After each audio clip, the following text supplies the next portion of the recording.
Hello, my name is Sam Robinson, and this is the Gnostic Secretist channel and podcast. Thank you for joining me tonight.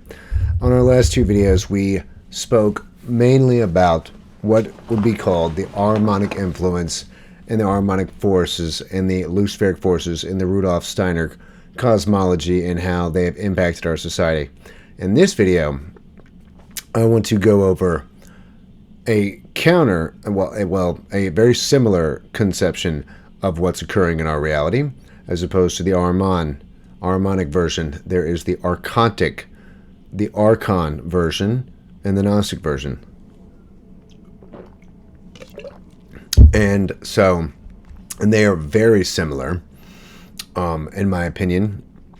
And you have in the Gnostic Cosmology, you have this great unknowable, unknown, incognizable supreme being who emanates the universe through what are called Aeons, which are supreme, basically extremely high celestial beings that are aspects or attributes of the deity, and called Bythos. And it varies based on which version of Gnosticism you're looking at. Valentinian, Basildian, Manichaean, Mandaean, Sethian. There's different versions. But in every one of them, there are the Aeons, and you have this unknown, unknowable deity, just like in the esoteric mystery tradition, because this is one of them. And, they essentially state that it's an emanationary cosmology, and that the being himself, this great unknowable being, does not actually create. He allocates his creative potencies and powers to the various attributes of himself, which are the aeonic beings. They come about in pairs, specifically in Valentinian Gnosticism. They are pairs of male and female counterparts. And from what I remember, there's 30 of them, I think, in the Valentinian cosmology. And in this cosmology, it mainly revolves around a singular female being, singular Aeon, the Aeon Sophia, the goddess of wisdom, the Sophianic goddess of wisdom, the Magna Mater of the mystery schools, the great wisdom. And she is the primary central character in the Gnostic cosmology. And so in this Gnostic cosmology, you have this unknowable being emanating out these aeonic beings who are celestial gods of male and female, each for each attribute of this being. So they're like almost like a focus point of a certain characteristic of the Godhead. And let's just say that we're going to go with the Valentinians. It's 30 of them. The very last one is Sophia, the youngest Aeon, a female Aeon, and she has a counterpart, which I think is Thelete or Christos, and she is wisdom.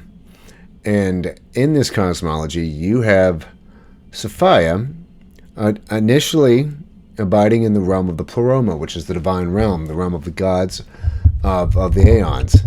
And it is, it's the higher planes, it's the celestial realm, it's the spiritual planes.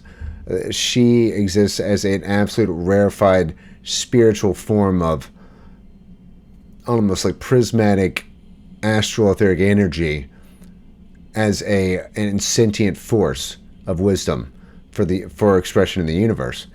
And as it goes, according to John Limlash, in the Fall of the Wisdom Goddess and the Sophianic mythos, as he calls it, or he also calls it the Fallen Goddess scenario. In the Fallen Goddess scenario, you have what's called the Anthropos, which is us, and it's the 10th hierarchy. It's the 10th iteration of the Anthropos. The previous 9 iterations of the Anthropos of humanity had done very poorly on the worlds that they were seeded on. So these aeonic beings seed worlds through a form of, spiritual panspermia, seeding worlds down through the planes with, a template of the different types of beings that are going to arise in those worlds. And they're supposed to do it in pairs, obviously, because everything needs to have both positive and negative, male and female polarities and energies attached to it, or it's an imbalance, obviously. And so you had what occurred with Sophia is she was the one working on the human Anthropos. Now, a lot of this is according to John Lam Lash, and partly from the Secret Book of John, and but a lot of it's from Not in His Image and the legend Gnostic scholar John Lam Lash, who's still with us today. And I found him almost 9 years ago. And he says that you had what's called the agitation of the Aeon Sophia, which occurred due to the fact that the next future iteration of the Anthropos, the human species,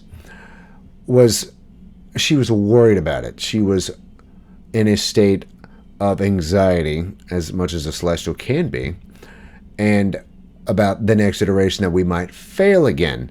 So she took it upon herself to venture forth out of the Pleroma, this celestial center point, potentially maybe at the heart of the solar system or the heart of the galaxy, of a much rarefied, more spiritual astro-etheric matter, different laws, different density, where certain laws did not apply, like electromagnetism, gravity, densification, materialization, where she was.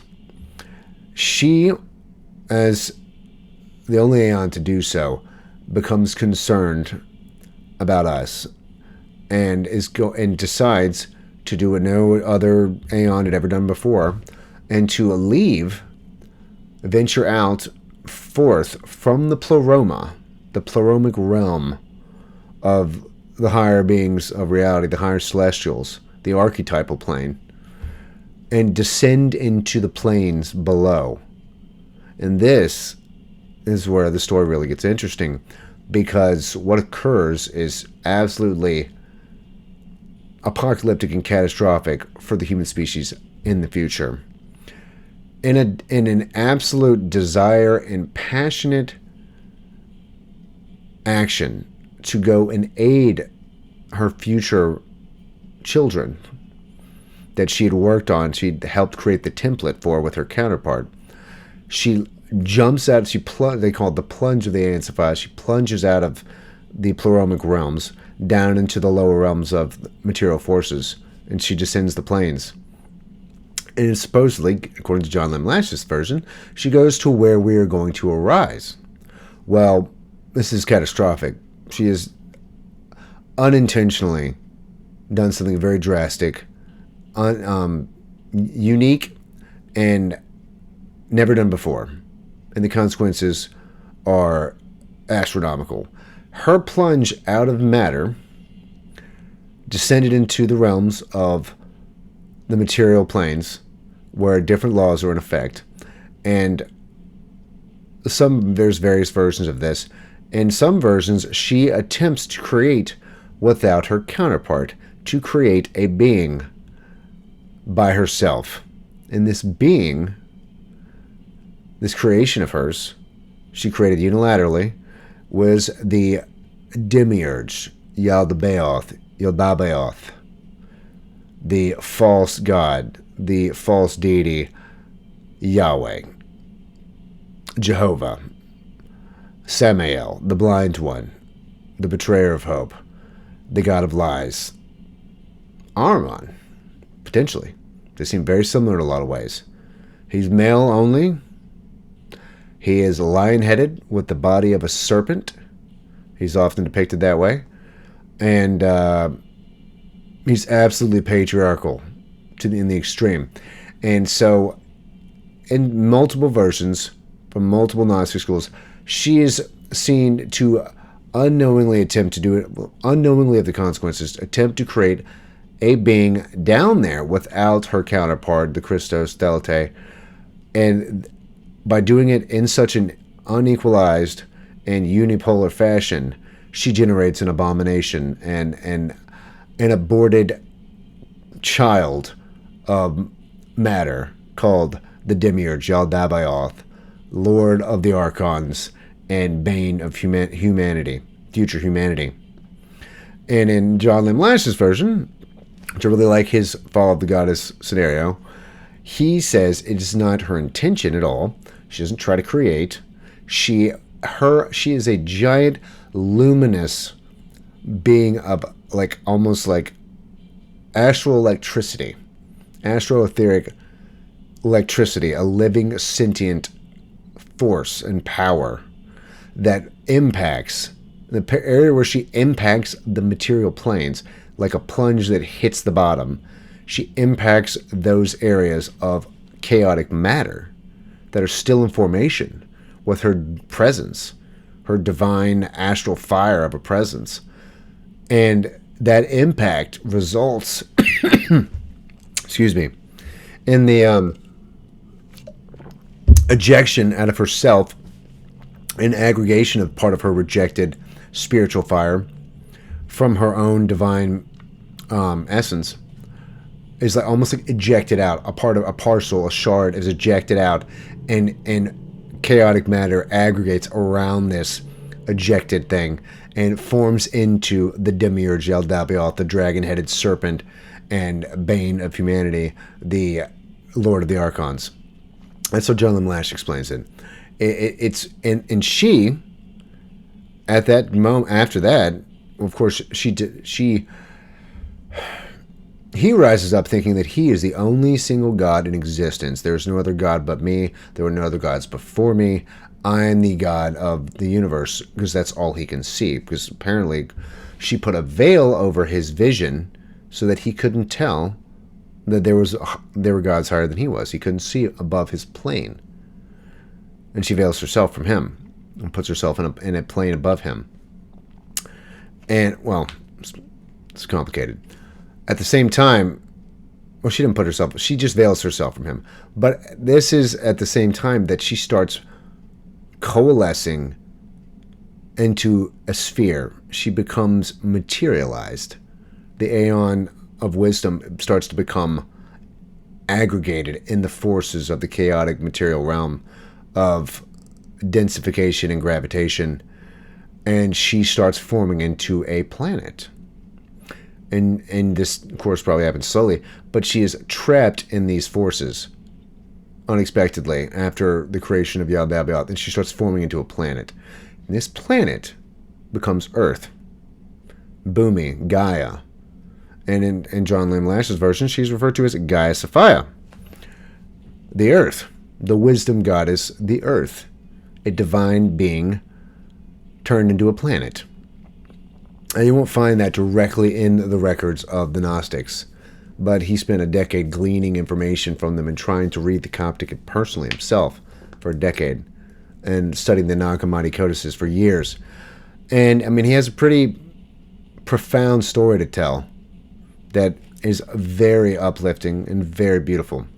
And I found it a long time ago. I'm not saying I fully adhere to everything that he's saying, but I wanted to present it because it also relates to the Archons, who are very much like Ahrimanic beings. But I wanted to go through the cosmology first. So she becomes the planet Earth, which is the place where the very being that she was worried and had anxiety about, so much so that she plunged out of the divine realm, was where we're going to be seated. We arise on her body, the divine goddess herself. So she becomes the very habitat that humanity even lives upon, which was not in the cosmic plan, but all things are possible. So there we are. So, but we have not come yet. And at this point in the actual Secret Book of John, after the plunge of Sophia and the creation of Yaldabaoth, Yaldabaoth rises up and thinks he's the only god in existence, and he decides to,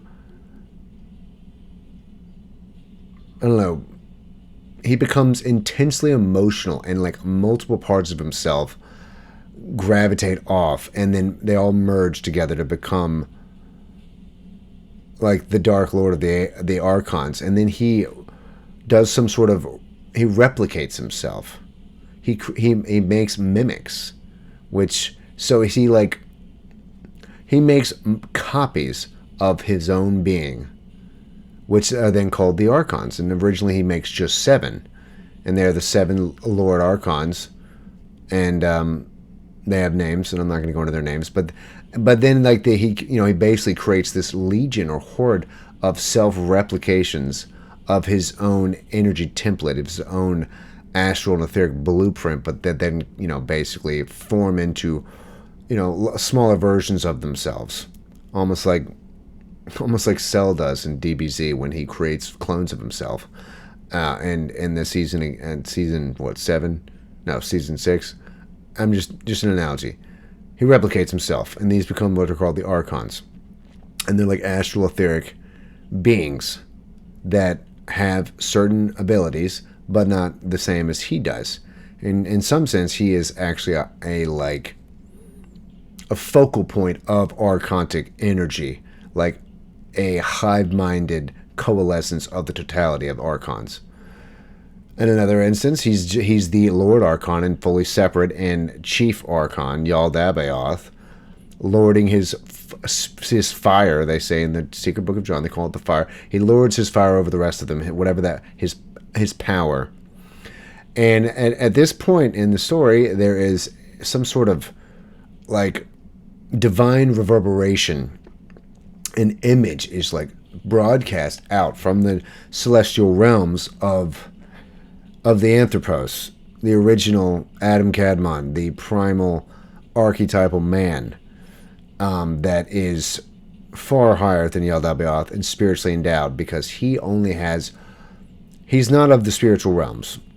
He is of the middling realms. He is a lower level demigod that thought that he was the ruler of everything. He has power over the astral and etheric and materialistic realms, and is lord of the material universe, which includes the etheric realms for sure, and to some degree of the astral realms. But in this cosmology, he has no divine essence.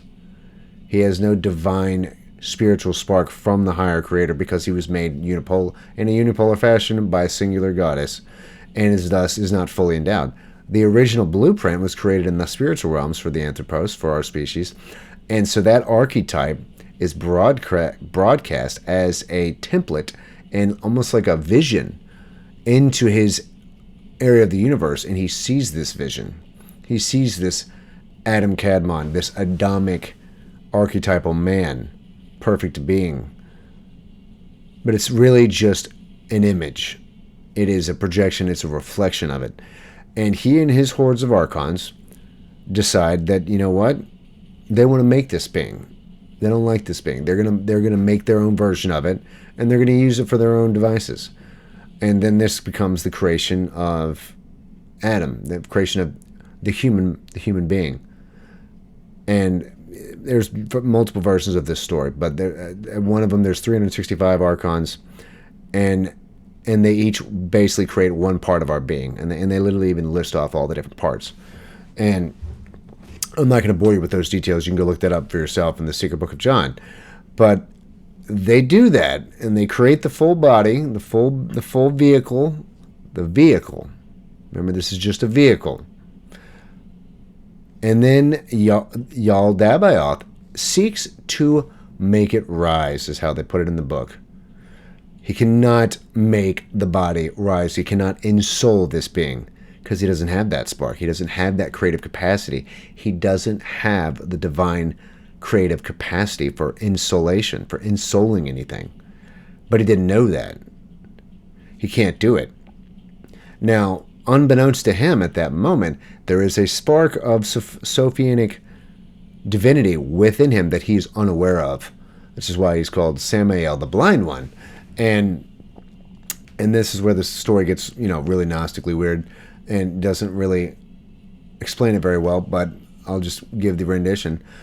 There is Sophia there, and kind of in a worried state, and she calls out and tells him that he is not the highest god, and basically outs him to the rest of the Archons, who don't really seem to care. But then I guess you'd almost call them luminaries, divine luminaries from the higher realms, come down to aid her, and aid the being that they're attempting to create, but not aid the Archon.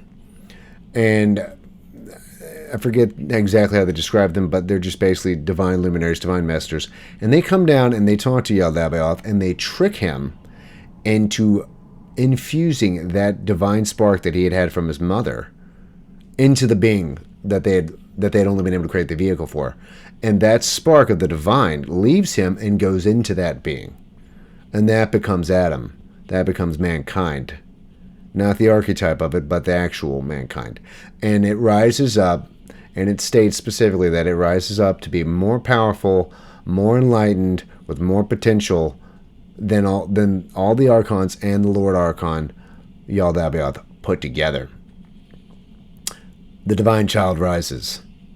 And now, of course, it's in an absolutely infantile state. It has no abilities. It has all potential.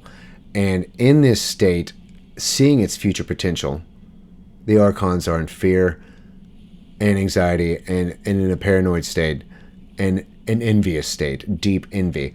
Then they say, well, let us take this being, of course, because Yaldabaoth is raging at this point that he had lost this spark he didn't even know he had. So he's not only an idiot, but he's a fool and a blind one for sure, Samael. And he seeks to gain it back. He wants to reacquire this spark. So he and the Archons in the Secret Book of John speak of taking this being, who they literally state will be more powerful than all of them, and to take it and put it in a deep sleep and throw it down into the lowest realms of the material planes and try to reacquire this divine spark and fire that he'd lost without even knowing he had it. And that is how the Gnostic Cosmology begins. And then, he comes down, and it even gives you the Garden of Eden story after that with Adam and Eve. And he's the one in the garden. Not the serpent, but the deity. He's God. It doesn't even say God. It says Yahweh Yaldabaoth. Comes to Adam and Eve. Allegorically, of course. And basically asks them these questions of what, they did something to disobey him. And he asks, why have you disobeyed me? I'm the Lord Archon. That's why you call him Lord. Not God, but Lord Archon.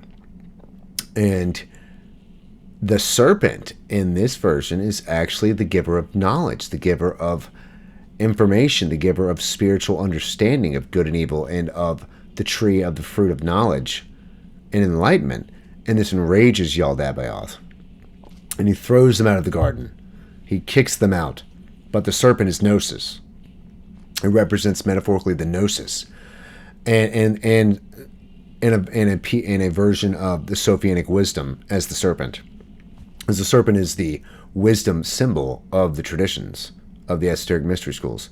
The Caduceus, the Ouroboros, the serpent staff of Moses, the Caduceus of Hermes Trismegistus, and Thoth. The serpent is always a symbol of the initiates and the adepts and of the mystery school white magic class and of their deep wisdom. And in the Gnostic Cosmology, the serpent is the one that enlightens them. And then he's reviled, of course, and called Satan by Yaldabaoth, and Yaldabaoth kicks his bastardized children, the divine children of the Aeon Sophia, out of the garden,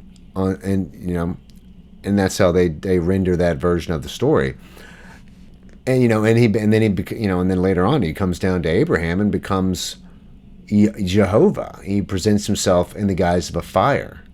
The Archons are like beings of fire, of astral fire, and they are like depicted that way in many various cultures.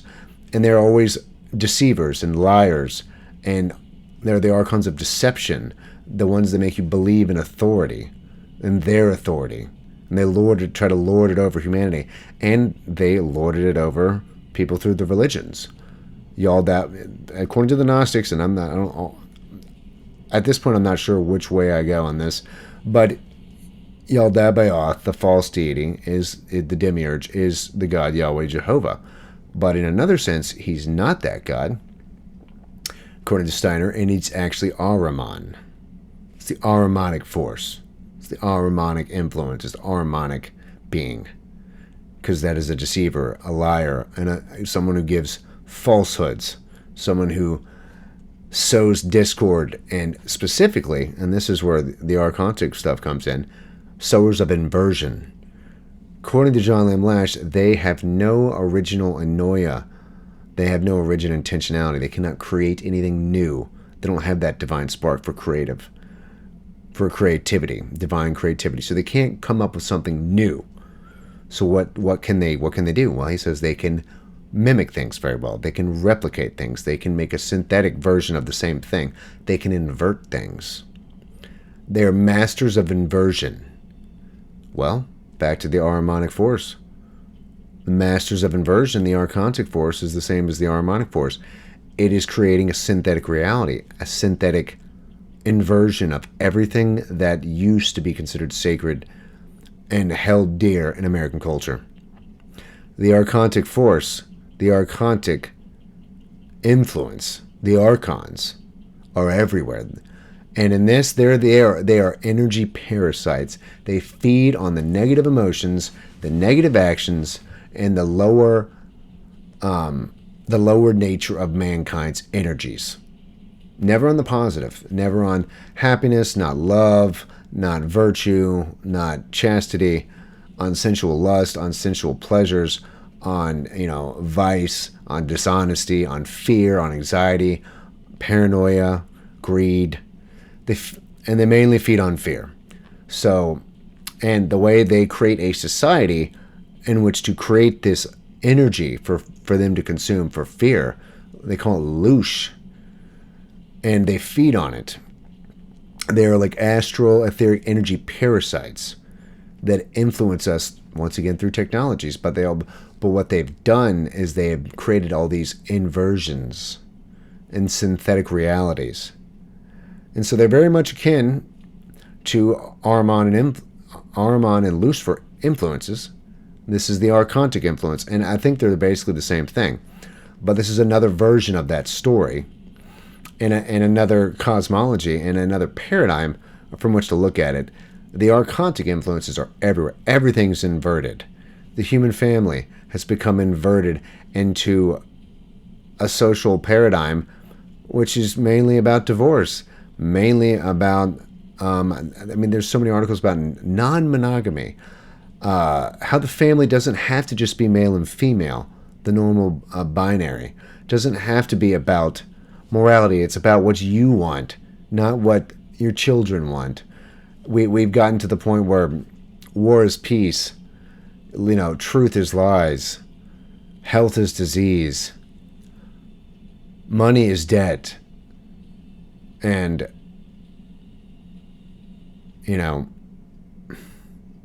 many other ways are that our culture is utterly and so unbelievably inverted that it's clearly under the influence of some sort of dark, black magic like and dark entity like force, because there's no way it got like this otherwise. It's insane.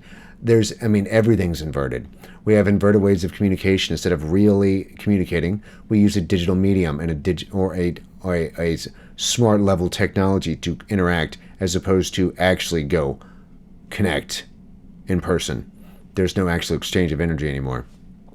You don't have many people don't even engage with their families. They'll go to dinner and they get on their phone. This is another archontic influence. Or girls, as friends in younger generations, they will text each other while they're next to each other, but not talk to each other. Not actually talk. They do talk, but you see this. You see this like texting in groups with each other instead of actually interacting with each other. No energy exchange. No exchange of, spiritual potencies. It's just through a digital dead mainframe. In cultural concept and technological medium. Synthetic, inverted, unemotional, detached, archontic, Ahrimanic medium. And, in politics and government, they clearly only serve the government, not the people. It's totally inverted. You have a form of inverted totalitarianism here in our country, as opposed to traditional totalitarianism. You have doctors creating diseases and then trying to cure those diseases, or the pharmaceutical companies trying to cure those diseases by creating more of them, and then this makes an energy paradigm. So they are bringers of disease, not bringers of health, because that would obviously wipe out their profits. So that the medical system's inverted, the monetary system's inverted. The education system is actually an indoctrination system. It's actually meant to form you into good little obedient slaves under the influence of careerism, egoism, and material success. And they don't try to inform you about anything. They try to make sure that you're not informed, actually, and they just don't know that. Education's inverted. Our cultural institutions do the opposite of what they're intended to do. They're inverted. Militaries don't make peace, they make war. Of course, that's really what they're designed to do, so maybe they're not quite as inverted. And, it's unbelievable, the levels of inversion when you start looking for them. They're everywhere. The Archonic influences are all over the place. But the myth of the Aeon Sophia is that we're still on the earth, and she is our mother. She is Gaia. She is a divine, sentient, cosmic being that has become our habitat, our environment. She is alive. She is to a degree sentient. This plays into what's called Gaia theory. And she deserves our respect.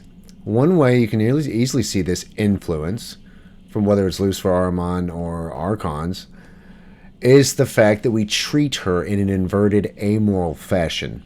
Whether you're left or right. And even on the left, some of them are actually very much interested in trying to preserve the earth. But now, instead of trying to preserve the environmental aspect to their world, they only care about climate change. Because that's an inversion of that. They're not actually trying to protect the environment very often. They really are, but they've been so indoctrinated in the climate change that they don't even think about protecting the environment or Gaia. They don't see her as a divine being. Some of them might, but they have a very warped version and view of that. And and half the time on the right wing, they really don't even give a crap about the environment at all. Most of them. And some of the real fanatical religious right-wingers say that the earth's here for us to use as we see fit. God said so. It's in the Bible. Yahweh, Yaldabaoth said that's our world. That's our planet. That's our animals. They were given to us. We can do with them what we will. And I bring this up to people about how we mass slaughter billions of animals to eat every year just so we can have hamburgers and chicken sandwiches. And they look at me like, well, and they'll just say, well, that's what they're here for, right? To be eaten. No, they're not here to be eaten. They're here to spiritually evolve along their chain until they get to our chain. Because in esoteric mystery school traditions, cosmology, animals are future humans. And thus there are our lesser brothers and sisters, deserve our respect and our compassion and our empathy and our guidance. We're here to be stewards of Gaia and Gaian inhabitants, from ourselves to everything below. We're here to cultivate a better world, to create an energetic reciprocity among all beings living on the earth, animal, plant, man, to live in a harmonic whole of energy reciprocity, as opposed to disinterested, unemotional detachment and amoral thinking and animalistic modes of consumption that don't take into account consequences. Whether we created this paradigm for ourselves or not, which we largely didn't, it was the corporations. But then now they're basically gaslighting us about it 100 years later. Mass consumption is mass destruction. It is quite obvious. Consuming means to use up. Doesn't mean, there's nothing left. That's the point. Now, imbibing something doesn't mean totally destroying it. But when you consume something, it's been consumed. You've consumed the item. It's destroyed. It's gone. So consumption is about depletion. Depletion is about the using up of resources. And in a consumer culture, all we care about is the next thing. We don't even care about the different levels of which those things even came to us. What the results from the extraction process, the building process, the transportation process resulted from and resulted with in those places. As Americans, we're largely unconcerned about where things come from, and what was destroyed, or what horrible thing happened to get it over here so that I can eat it in my little room in my little house and totally enjoy it without with it totally be disconcerted at all about any karmic repercussions or reciprocity given back to what allowed me to use this to survive. And this is where we are way, way off in degenerate beings. To treat other beings like this, it's disgusting. And it is not only, it is from all forces. Harmonic, Luciferic, Archontic, whatever you name it. It's on both sides. No side is immune from these accusations. And we have to have a better way. We have to have a much better way to exist here. Both Theosophy and Anthroposophy and the esoteric mystery traditions that were white occultist absolutely had a deep respect and reverence for Mother Earth and the natural world and nature, and a form of energy of reciprocity that existed between all beings and all life forms, because all is one in their eyes, because all is one in reality. And by treating them poorly, we're treating ourselves poorly. And our environment being treated poorly is also treating ourselves poorly. And we also, not to mention, we treat each other absolutely horribly.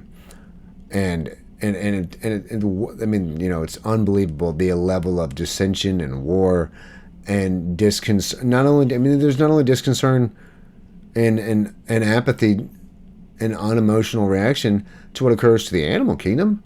Well, God forbid, but on an even more basic level than that, they don't even care what happens to people across the world. I mean, people say, "Why do you care about what happens over there?" You're not over there. Well, those people are dying over there. Those people are being harmed over there. There's a war going on over there, and that's our forces, or we've somehow influenced these events, or not us, but our government has, and they don't care. They don't care what happens to those people over there. They only care about me.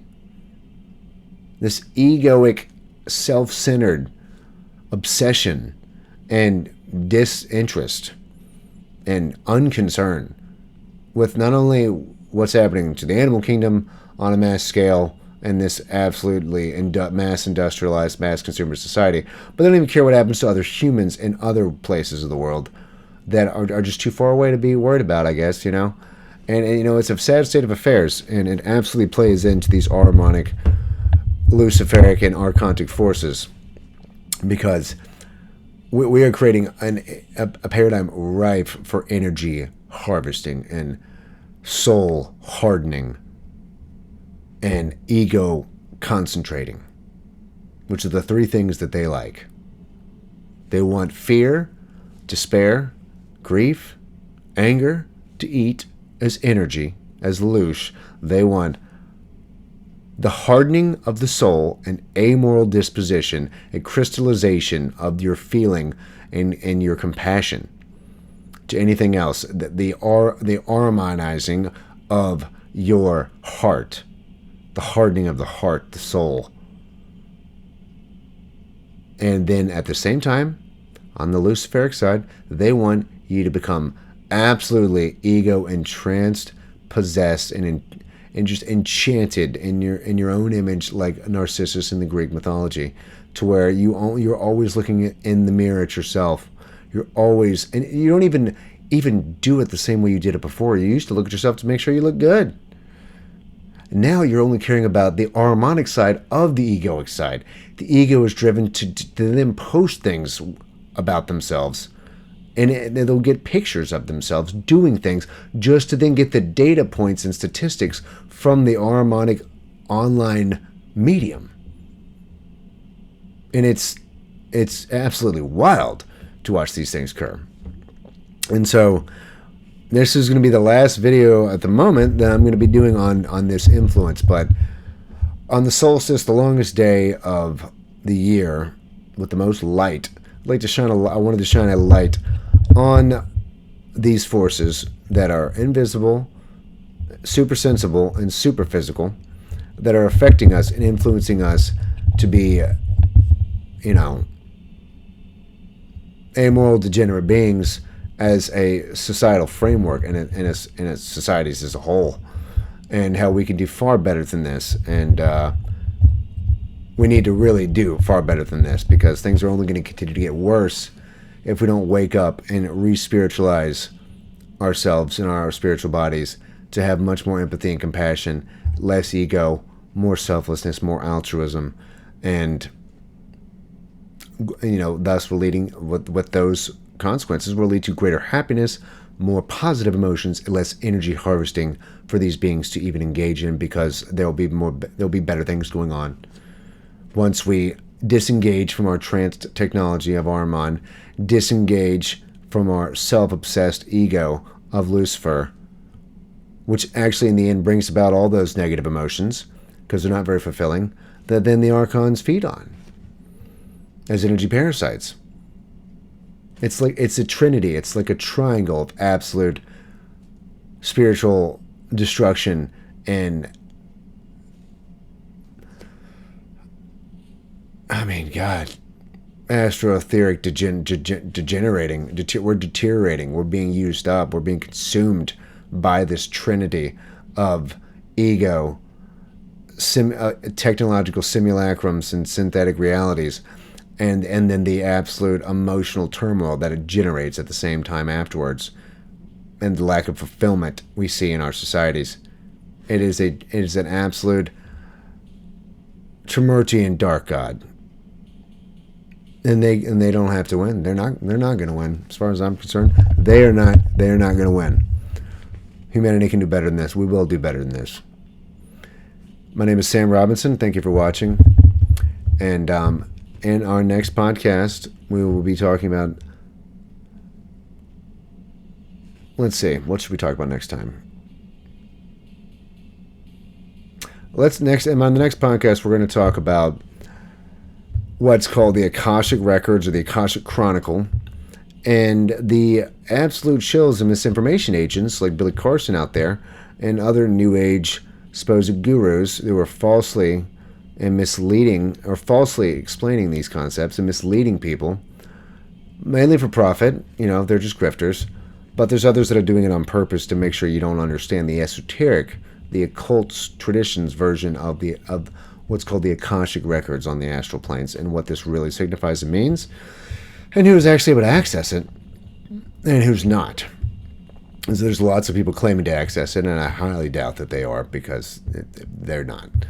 And so the next episode is going to be about the Akashic Records, and in the future we'll also talk about the Kabbalah and the Tree of Life and the Sephiroth, and we'll also talk about the afterlife process, like the immediate afterlife process, the post-death process in Deva Chan and the spiritual realm between death and rebirth, and after death, and what happens in the heavenly planes of post-life, and what goes on there, because there's deep explanations from the Rosicrucians and Anthropos regarding these states of existence after material existence. And it's actually a really beneficial topic. It really helps give some perspective, whether you end up believing it or not, or accepting it or not. It is another perspective and insight into what may be the post-life existence. So my name is Sam Robinson. Thank you for watching. This is the Gnostic Syncretist channel, and we'll be seeing you next time.